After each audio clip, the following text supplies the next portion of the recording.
waxaan kaloo rabay inaan tusaale ku xoojiyo mawduucii aan ka hadlaynay oo isku dheelitirka tilmaamayay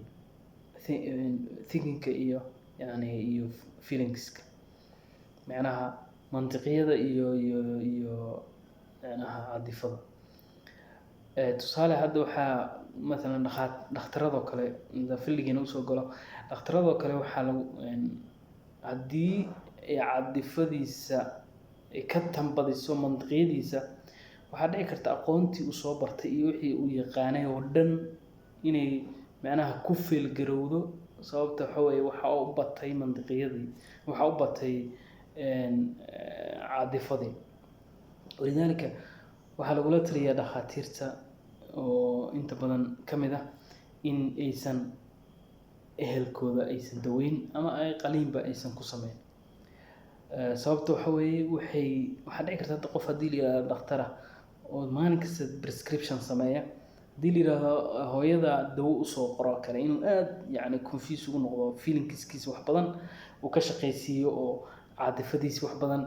kan ma u qortaa dawada ma siisaa kan ma siisaa boqol dawo halka qof kale oo haddii isagoo feelingskiisa uu degan yahay dhakhtar kale patient bukaan kale uu si caadi ah tartiib ugu qorayo macnaha isku saasi marka walidaalka waa lagu taliyaa inuusan qofka hadda waxaa jira dhakhtar u waashay la tilmaamo inuu u waashay sababta waxa weeye qaliin uu sameeyey oo khalal ka yimid dhinaca feelingska iyo caadifadii ka yimid darteed inuu macnaha marka waxaa kaloo iyadana jirta qofka inuu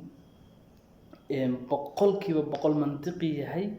oo dhakhtarkii mantiqi yahay kaas wuu feelgaroobaya sababtana waa caadifadii kanna sidoo kale mantiqiyadiisa xooggan caadifad uma hayo macnaha bukaankii u yimid caadifad uma marka sidaa darteed ku xanaaqayaan maxaa saan marka bukaankii daweyntiisii xataa nafsaani ahaan inuu ku qanco dawadii wixii oo dhan meesha waxay ka baxaysaa. marka waxaan rabaa labadiiba in la isku dheelitiro.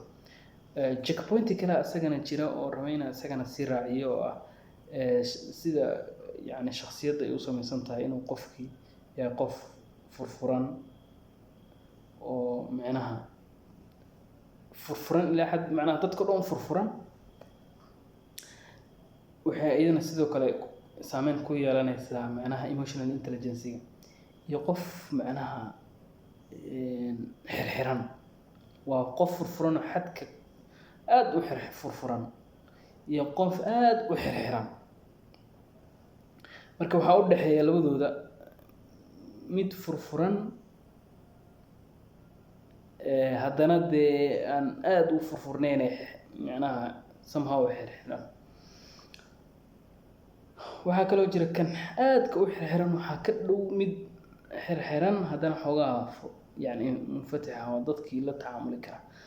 marka labadan dhexe ayaa inta badan waxaa la emotional intelligence-gooda inuu fiican yahay ay macnaha diraasaadka tilmaamayaan. marka barnaamijyada kale ayaan macnaha sii geli doonaa inuusan naga baahmo rabo laakiin mawduuca saas ayuu ku fadhiyaa inaa fahanteen baan rajeynayaa. aad ayaad u salaamantiin. asalaamu calaykum waraxmatullah.